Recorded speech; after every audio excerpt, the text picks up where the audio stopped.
जय श्री कृष्ण साथियों। आपके पसंदीदा चैनल धर्म युद्ध में आपका हार्दिक स्वागत है। उम्मीद करता हूँ आप स्वस्थ होंगे, मस्त होंगे, सभी परिवार के लोग सभी सब कुशल होंगे। आज आपके लिए एक नया टॉपिक लेकर के आया हूँ मैं, टैक्स टेररिज्म, जो एक अलग तरीके का विश्लेषण है, आपके समक्ष रखना चाहूँगा। लेकिन उससे पहले थोड़ा सा मैं टच अपॉन करना चाहूँगा मैं अपने पुराने वीडियोज़ के ऊपर कि जो धर्म युद्ध फ्रॉम कुरुक्षेत्र जो एक अभी अभी हमारे देश ने लड़ा है, हमारे जो इलेक्शन हुआ था हरियाणा में, तो उसमें मैंने बनाया था कि हमारी जो आसुरी शक्तियाँ थीं वो देश में तबाही मचाने के लिए कि हमारे दशहरा और दिवाली को किस तरह से तबाह किया जाए, देश में कैसे अशांति स्थापित करे, पूरी तैयारी कर रखी थी। एक बमपंथी किसान नेता कह रहे थे कि बांग्लादेश जैसा हल करेंगे देश में। 2021 में चूक हो गई, लेकिन इस बार चूक नहीं होगी, पूरी तैयारी कर रखी है। एक बमपंथी सो कॉल्ड बुद्धिजीवी कह रहे थे कि यहाँ पे सुनामी आने वाली है। उनकी उनकी जो वो थी इच्छाएं थी वो कभी पूरी नहीं हो सकती हैं। तो हरियाणा की जनता, जवान, किसान, पहलवान, इन्होंने भीम रूप रखा और उनको बहुत अच्छी जो है पटकनी दी। और उत्तर प्रदेश के माननीय मुख्यमंत्री माननीय योगी आदित्यनाथ जी, इन्होंने आज के अर्जुन कह सकते हैं, इन्होंने अपना अच्छे कैंपेन किया और सारे राक्षसी ताकतों को विध्वंस किया। तो हरियाणा की जनता को और योगी आदित्यनाथ जी, उनका पूरा देश ऋणी रहेगा। मैं भी इनको नतमस्तक हूँ। साथियों, मैंने ये लेकिन आगाह किया था कि राक्षसी ताकतें जो है कभी अशांत होने वाली नहीं है, ये लगी रहेंगी अपने अपने अलग अलग तरीके से। तो हमेशा हमेशा सचेत रहना है। तो उन्होंने जो तैयारी की थी, अलग अलग तरह के मॉड्यूल्स देश में अशांति करना चाहते थे दिवाली के मौके पर। अभी इन्होंने जो है दशहरे पर ही देखो, एक उत्तर प्रदेश के एक बहराइच में इन्होंने शुरुआत की है। आगे भी कहीं कहीं पे कर सकते हैं। तो सभी सुरक्षा एजेंसी और हम सब लोग सजग रहेंगे तो ऐसी चीज़ें हालात नहीं होंगी। तो हमें हमेशा सतर्क रहना है। अभी मैं अपने टॉपिक की तरफ आपको लेकर के चलता हूँ। उससे पहले मैं बताना चाहूँगा कि हम जो ऐसे टाइप्स ऑफ पॉल्यूशन के बारे में बात करते हैं, टैक्स टेरर से आने से पहले।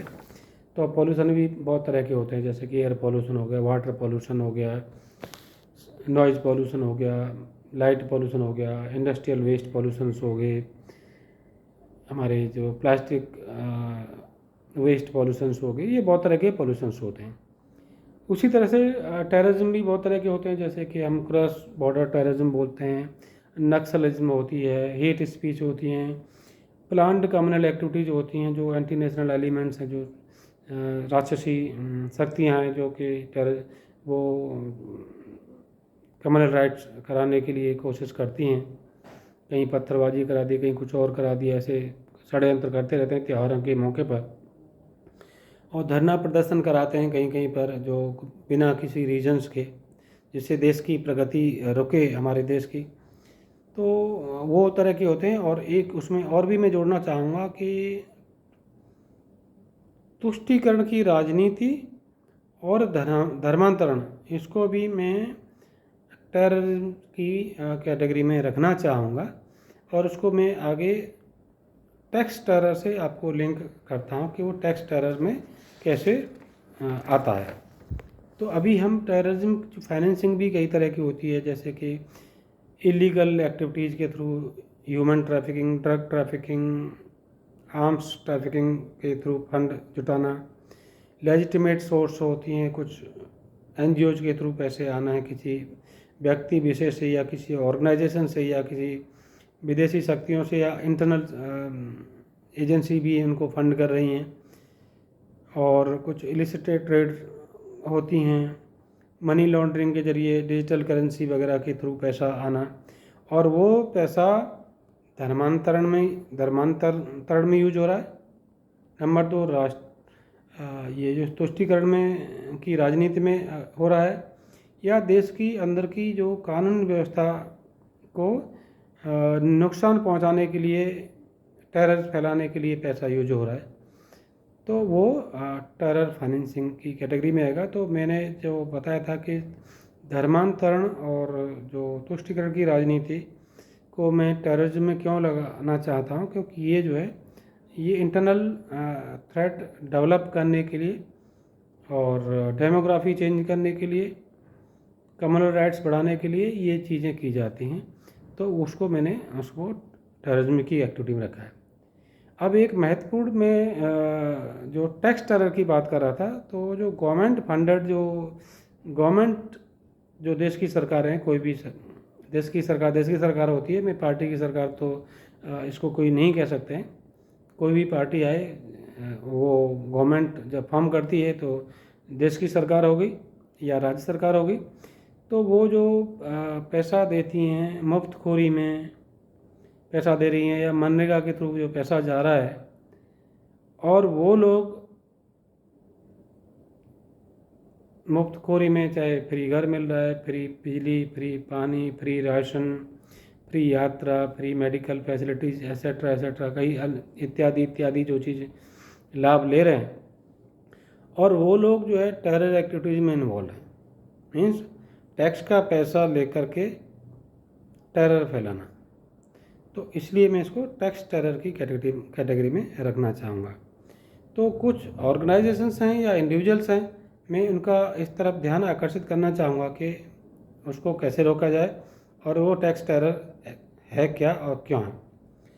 अगर मैं कहूँ कि मुफ्तखोरी में पल रहे परिवार, अगर वो कार चोरी करते हैं, बाइक चोरी कर रहे हैं, किसी के घर में आग लगाते हैं, लूटते हैं, दुकान को लूटते हैं, आंदोलन करते हैं, रेल रोकते हैं, आपकी गाड़ी को आग लगा देते हैं, छुड़ा ले जाते हैं, बहुत सारे और अलग अलग तरह के अपराध करते हैं, चेन स्नैचिंग कर दी, कम्युनल राइट्स कर दिए, तो आपके टैक्स के पैसे से वो पल रहे हैं, फिर आपका नुकसान किया। पहला आपका नुकसान हुआ कि आपका टैक्स गया, टैक्स की मुफ्तखोरी में गया। दूसरा, आप उसकी भरपाई करने के लिए, चाहे सरकारी संपत्ति हो या निजी संपत्ति हो, उसका नुकसान को भरपाई करने के लिए एडिशनल पैसा लगा, एडिशनल टैक्स लोड आपके ऊपर बढ़ गया। फिर उसकी इंक्वायरी और इन्वेस्टिगेशंस भी होंगे, उसमें टाइम वेस्टेज भी होगा, पैसा भी वेस्ट होगा। तो तीसरा एडिशनल टैक्स लग गया, तो ट्रिपल टैक्सेशन आपके ऊपर कितना, ट्रिपल टैक्स का लोड पड़ गया। तो इसलिए मैं बताना चाह रहा था कि हाँ, आपको किस लिए सजग रहना है इस चीज़ को। ये पैसा ट्रिपल टैक्स लग रहा है, उस ओनली सिंगल टैक्स लगा होता तो बाकी डबल टैक्स और ट्रिपल टैक्स जो है देश के निर्माण में, विकास कार्य में लग सकता है। तो ये जो हो गया ट्रिपल टैक्स। अभी दूसरा जो है, मैं इन्वेस्टिगेशन एजेंसीज को रिक्वेस्ट करना चाहूँगा कि आप जब भी किसी भी टेरर मॉड्यूल को बस्ट करते हैं इंक्वायरीज में, तो आप लेकर के आते हैं कि कहाँ से फंडिंग हो रही थी, कौन कौन लोग लिंक में जुड़े हुए हैं। मैं चाहूँगा कि साथ ही साथ ये भी लगाएं कि कितने लोग उसमें से लाभार्थी थे जो कि मुफ्तखोरी के लाभार्थी थे, और सरकार से उन्होंने और उनके परिवारों ने मुफ्त में कितना बेनिफिट उठाया अब तक, वो चीज़ को भी उसमें अपनी रिपोर्ट में लगाएं। और डीबीटी जो है, डायरेक्ट बैंक ट्रांसफ़र है, जो सुविधाएं मिल रही हैं उनकी, जब भी आपकी जो रिपोर्ट फाइल होती है उसके साथ साथ पहले वो सुविधाएं बंद कर दी जाएं, और इन्वेस्टिगेशन आने के बाद में रिकवरी की प्रावधान हो। और अगर वो कार चोरी या बाइक चोरी वगैरह ऐसे इल्ज़ामों में भी लगे हुए हैं, तो उनके ड्राइविंग लाइसेंस भी सीज कर दिया जाए हमेशा के लिए, क्योंकि वो कार लेकर के जिनके पास में ड्राइविंग लाइसेंस नहीं होंगे तो फिर बार बार चोरियां करते हैं, वो गाड़ियां उठाते हैं, पकड़े जाते हैं, फिर छोड़ देते हैं, फिर गाड़ी उठाते हैं। तो उनके ड्राइविंग लाइसेंस हमेशा के लिए ऐसी चीज़ों लोगों को बंद कर दिए। तो जो लिंक्ड टेरर एक्टिविटी है, उससे लिंक्ड बेनिफिट भी, दूसरे भी बेनिफिट हैं या सुविधा हैं, सरकारी सुविधाएं, वो भी बंद कर दी जाए। अगला है, मैं जो मोस्ट इम्पोर्टेंट है, जो CAG रिपोर्ट है, एनुअल रिपोर्ट सरकार को जब आप देते हो हर साल, तो उसमें मैं चाहूँगा कि आप एक चैप्टर जो है इस मुफ्तखोरी वाला भी ऐड करें कि मुफ्तखोरी में टोटल पैसा कितना खर्चा हुआ और कितने मुफ्तखोरों के परिवार पर पैसा गया जो मुफ्तखोरी लेते हुए सरकारी संपत्तियों का नुकसान, निजी संपत्तियों को नुकसान, चोरी, डकैती, रेप, मर्डर, लूटपाट, आगजनी, आंदोलन, पत्थरबाजी, एसेट्रा एसेट्रा में कितने लोग लिप्त पाए गए, तो उन पर कितना पैसा खर्चा हुआ, सरकारी और निजी संपत्तियों का कितना सारा उसमें नुकसान पहुंचा, और उनके आंदोलन से अगर रुकावट डाली तो देश की प्रगति में भी कितना नुकसान हुआ, तो उसका एस्टीमेट भी जो अपने चैप्टर में डालें कि कितना सरकार का नुकसान हुआ है, तथा अपने स्ट्रॉन्ग रिकमेंडेशंस भी दें कि सरकार को कि ये लोग जो लिप्त हैं इनकी तो मुफ्तखोरी बंद कर दी जाए, और आगे फ्यूचर में भी ऐसे ही लोगों का जो करने वाले हैं उस पर अंकुश लगाने के लिए ये चीज़ें प्रक्रिया जारी रहें, और न्यायालय के आदेश के बाद में उसमें रिकवरी का भी प्रावधान का आपका रिकमेंडेशन होना चाहिए। तो वो अगली आने वाली रिपोर्ट में, अगली वर्ष की आने वाली रिपोर्ट में कितनी रिकवरी हुई वो चीज़ भी आनी चाहिए। अगला जो है मैं मीडिया हाउसेस का भी ध्यान आकर्षित करना चाहूँगा कि आप भी ऐसी चीज़ों पर देश की सरकार और जनता का ध्यान उस पर आकर्षित करें कि ये चीज़ को अंकुश कर लगाया जाए। मैं अपने न्यायपालिका से भी निवेदन करना चाहूँगा कि आप जो है इस टाइप के जो मुकदमे आपके सामने आते हैं तो उस पर आप जस्टिस करें। हमारे देश की राष्ट्रपति श्रीमती द्रौपदी मुर्मू ने भी कुछ इस चीज़ पे, ऐसी चीज़ों पे निर्देश दिए थे कि न्यायपालिका का बहुत अहम रोल है देश के योगदान में, तो और उनसे रिकवरी के लिए भी आदेश दें आप, और जो विदेशी घुसपैठी हैं उनको भी बाहर निकालने के लिए सरकार को आदेश दें। अगला है मैं कार्यपालिका से भी निवेदन करना चाहूँगा कि आप उचित कानून बनाएं और देश से मुफ्तखोरी से हुए नुकसान और रिकवरी को भी जो है अपने एनुअल बजट में सामने, देश के सामने प्रस्तुत करें। मैं हमारे देश के इलेक्शन कमीशन ऑफ इंडिया से भी रिक्वेस्ट करना चाहूँगा कि जो मुफ्तखोरी और माफियागिरी को बढ़ाने वाली पार्टियों पर भी आप अंकुश लगाएं। अगर अंकुश नहीं आ रहे हैं तो उनकी इलेक्शंस में रोक लगाई जाए। अगर वो चोला बदलते हैं तो उसके बाद भी उनको आइडेंटिफाई करें, तो बदले हुए चोले में भी आप उनको इलेक्शन लड़ने की परमिशन ना दें।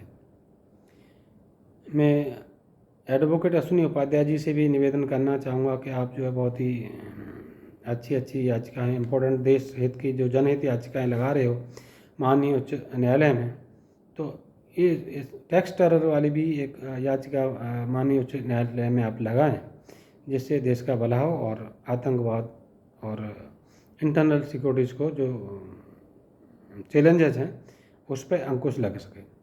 मैं एक्स सर्विसमैन ऑर्गेनाइजेशन से भी निवेदन करना चाहूँगा कि आपका योगदान, जो आप सर्विस में थे, आपने बहुत योगदान दिया देश की सुरक्षा को बनाए रखने के लिए, लेकिन अभी एक्स सर्विसमैन आप हो, आपके अंदर बहुत ही हाई पोटेंशियल है, आप में विशेष क्षमता है, तो आप जो है इंटरनल थ्रेट्स जो बहुत बड़े हैं हमारे देश के सामने आगे बढ़ते चले जा रहे हैं।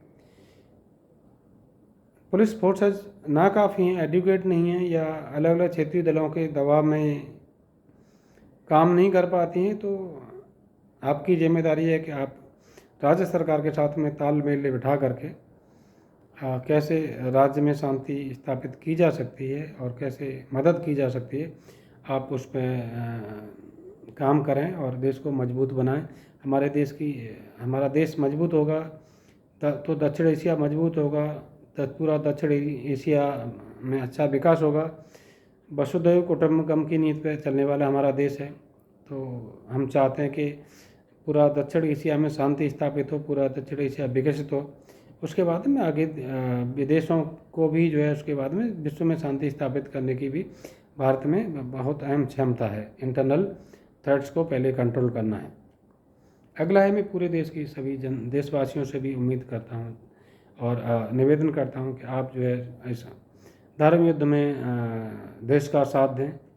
आपके आसपास होने वाली कोई संदिग्ध अगर गतिविधि होने वाली है, उसे पहले पुलिस को सूचना कर दें, ताकि उस चीज़ ऐसे तरह के आंदोलन या कुछ नुकसान होने वाले हैं देश को, तो रोक सकें। तो ये मेरा जो वीडियो था, टैक्स टेरर जो है, कितना पैसा टैक्स पे लगता है, टैक्स टेरर पर, जो गवर्नमेंट फंडेड टैक्स टेरर है, इसलिए मैं इसको टैक्स टेरर नाम दिया है। सो इसका अगर आकलन करेंगे तो जितने भी बाहर से एजेंसियों से फंडिंग होती है उससे ज़्यादा टैक्स जो है हमारा सरकार का चला जाता है फ्री मुफ्तखोरी पर। और जो है उस मुफ्तखोरों के द्वारा किए हुए नुकसान के द्वारा, चाहे गाड़ी पलट रहे हैं, कहीं पे ट्रेन पलट रहे हैं, पर कहीं कुछ और हो गया, कहीं पे रास्ता रोक दिया, कुछ हो गया। तो ये है मेरा टैक्स टेरर का एक छोटा सा वीडियो था। उम्मीद करता हूँ आप लोगों को बहुत पसंद आया होगा। आप कमेंट करें, लाइक करें, अपने दोस्तों को फॉरवर्ड करें। मैं चाहता हूँ ज़्यादा से ज़्यादा देशवासियों तक ये वीडियो पहुँचे, सब इसका लाभ उठाएं। और अगर कोई और जानकारी आपके पास है तो मुझे भेजें, तो मैं उसको और इंक्लूड करके उसमें अगला वीडियो बना करके डालता हूँ। या किसी और विषय पर भी आप चाहते हैं कि मैं वीडियो बना के डालूँ तो मैं और निष्कर्ष निकाल के डालूँगा, आप मुझे ज़रूर भेजें। मैं पूरी कोशिश करूँगा कि ये आपकी आवाज़ जो है इस माध्यम से उठाऊँगा। बहुत बहुत धन्यवाद। दिवाली के लिए शुभकामनाएँ। अपने पश्चिम बंगाल वाले भाइयों के लिए दुर्गा पूजा के लिए शुभकामनाएँ, क्योंकि पश्चिम बंगाल जो हमारा एक बहुत ही देश की सांस्कृतिक राजधानी है, जिस पे आसुरी शक्तियों की बहुत बुरी नज़र है। तो उस आपको यहाँ पे सुभाष चंद्र बोस पैदा होने चाहिए। आपको अपना प्रदेश, राज्य और अपनी संस्कृति को बचाना है। बहुत बहुत धन्यवाद। जय हिंद, जय श्री राम।